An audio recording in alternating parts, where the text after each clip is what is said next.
Welcome to Shop Talk. Today we're going to look at a very popular Stihl 064 AV chainsaw. This was made in '86. It's the 84cc motor, creating 6.3 horsepower. Very popular saw for the Pacific Northwest, and capable of running up to a 42-inch bar. This one's got a 28-inch sprocket nose. And it's got that 3/8 chisel skip tooth chain. Very popular chain. Really cuts good. And we'll take a good close look at it here.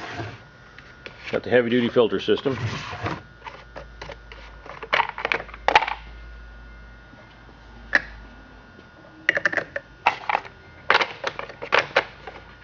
Has a typical fading of a older saw. The plastic has faded some.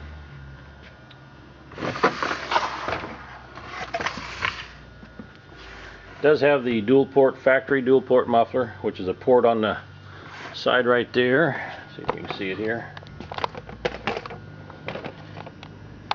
Right underneath that handguard. And then it has a factory port on the front, giving this a dual port, which does increase the power. Wrap handlebars, double dogs. It's got the side adjust right on the side here. You loosen the bar nuts. It's right on the side, real convenient. Just a good working chainsaw. We'll go outside and make a cut with it.